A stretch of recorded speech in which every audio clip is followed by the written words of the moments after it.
नमस्कार विद्यार्थियों, वंदे वाणी हिंदी साहित्य चैनल में आप सभी का स्वागत है। हमारे टॉपिक चल रहा था संधि, जिसमें हम स्वर संधि पढ़ रहे थे और स्वर संधि में हमने दीर्घ स्वर संधि को पढ़ लिया था। और आज का जो हमारा टॉपिक है वो है गुण स्वर संधि।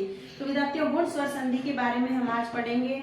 तो सबसे पहले जान लेते हैं कि गुण स्वर संधि होता क्या है। तो विद्यार्थियों, गुण स्वर संधि में जो है एक सूत्र है संस्कृत में हमारे आध गुण या जिसे अदेन गुण कहते हैं। इनका संधि विच्छेद करेंगे तो अत धन एंग, यानी कि अ ए ओ को गुण हो जाता है। मतलब यहाँ पे अ या आ के बाद में जो असमान स्वर, जैसे अ या आ के बाद में छोटी या बड़ी आती है तो उसका ए हो जाता है, और अ या आ के बाद में बड़ा ऊ या छोटा ऊ आता है तो उसका ओ हो जाता है, और अ या आ के बाद में री आता है तो अ हो जाता है, री हो जाता है ऊपर वाला। और इसमें संस्कृत में एक और भी है दृ, दृ के बाद में जो अ या आ के बाद में री आता है तो उसका जो है अ हो जाता है।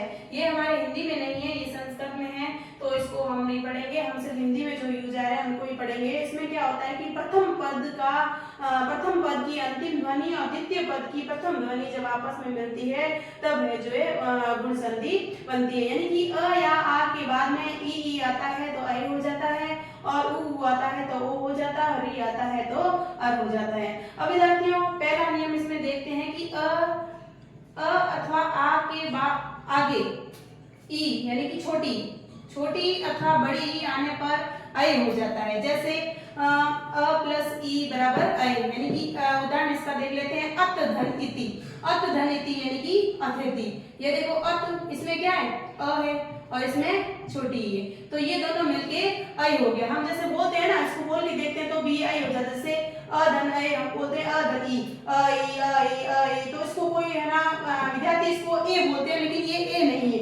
इसको हम उच्चारण अगर इसका सही से पढ़े तो ये ऐ है। क्या है ऐ, इसको पढ़ते हैं ऐ, तो ये ऐ हो जाता है। तो इसको अ प्लस ई यानी कि ऐ, अथ धन इति यानी कि अतिथि, अ प्लस ई यानी कि ऐ, बड़ी ई आएगा तो भी इसका ऐ हो जाएगा। जैसे सुर धन ईश तो क्या बन जाएगा सुरेश, और आ धन ई होता है तो भी ऐ बन जाता है। जैसे महाधन इंद्र तो क्या बन जाएगा महेंद्र, आ धन बड़ी तो इसका भी क्या बन जाएगा ऐ, तो क्या बन जाएगा रमाधन ईश तो क्या बन जाएगा रमेश। अब इसका सूत्र देख लेते हैं कि इसमें होता क्या है। तो विद्यार्थी इसमें जो कंठ उच्चारण स्थल जिसका कंठ होता है उसके आगे क्या है कि तालव्य शब्द है, तो कंठ और तालु मिलके क्या बन जाएगा कंठ तालु। तो इसमें आपको ये ध्यान रखना है कि जब कंठ के आगे जो तालु शब्द वाले कोई भी वर्ण आते हैं तो ये आगे जो बनेगा वर्ण वो क्या बन जाएगा कंठ तालु बन जाएगा। इसमें आप देख लो, जैसे अ या आ का उच्चारण स्थल कहाँ पे कंठ है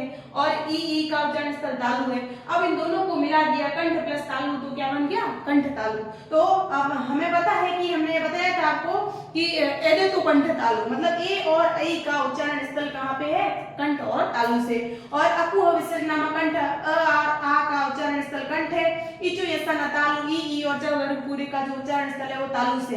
तो कंठ प्लस तालु बनके तालु मिलके क्या बन गए कंठ तालु, यानी कि अ या आ के बाद में जब ई या ई आता है तो ऐ बन जाता है। अब दूसरा उदाहरण ले, दूसरा हमारे है अ अथवा आ के बाद छोटा ऊ अथवा बड़ा ऊ आने पर ओ हो जाता है। जैसे अ प्लस छोटा ऊ, जैसे सूर्य धन उदय तो क्या बन गया सूर्योदय, अ प्लस बड़ा ऊ यानी कि ओ तो क्या बन गया जल धन ऊर्मी तो क्या बन गया जलूर्मी।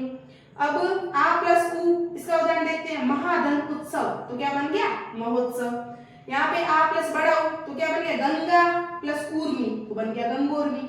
इसमें भी देख लो आपकी कंठ प्लस ओष्ठ्य मिले हैं, तो यहाँ पे देखो ये अ और आ तो कंठ है आपको पता है, और उपवर्ग ध्वनि ओष्ठ मैंने आपको बताया था कि उ और प वर्ग जो है वो ओष्ठ से बोला जाता है। तो यहाँ पे कंठ ध्वनि धन क्या बना है ओष्ठ ध्वनि, मतलब कंठ प्लस ओष्ठ ध्वनि मिलके कंठोष्ठ ध्वनि उत्पन्न की। तो यहाँ पे गुण संधि क्या बन गई, यहाँ पे ए बन गया और यहाँ पे ओ बन गया। यहाँ पे कंठ प्लस ओष्ठ मिलके कंठोष्ठ बन गया। अब आपको ये ध्यान रखना है कि गुण संधि में कंठ तालु मिलके कंठ प्लस तालु मिलके कंठ तालु वर्ण बनता है, और कंठ प्लस ओष्ठ से कंठोष्ठ बनता है। और तीसरा हमारे है अ और आ के बाद री होने पर अर हो जाता है। अब देखो अ धन री तो ये अर हुआ। अब देव धन ऋषि तो क्या बन गया देवऋषि।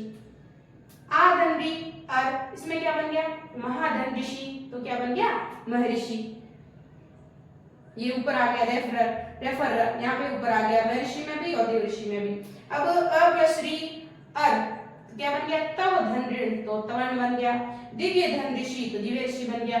इसमें भी विद्यार्थियों आप देखो कि कंठ धन मूर्धा से कंठ मूर्धा शब्द बना है और वो बना है। यहाँ पे अ और आ का उच्चारण स्थल आपको पता है कि कंठ है और ऋतु रसाना मूर्धा, तो री और ट वर्ग पूरा मूर्धा से बोला जाता है। तो यहाँ पे कंठ ध्वनि और मूर्धन्य ध्वनि दोनों मिलके कंठ और मूर्धा ध्वनि बन गई। तो यहाँ पे आपके गुण का आदेश हो गया, यानी कि ए ओ अर, ये ए ओ अर से गुण संधि बनती है।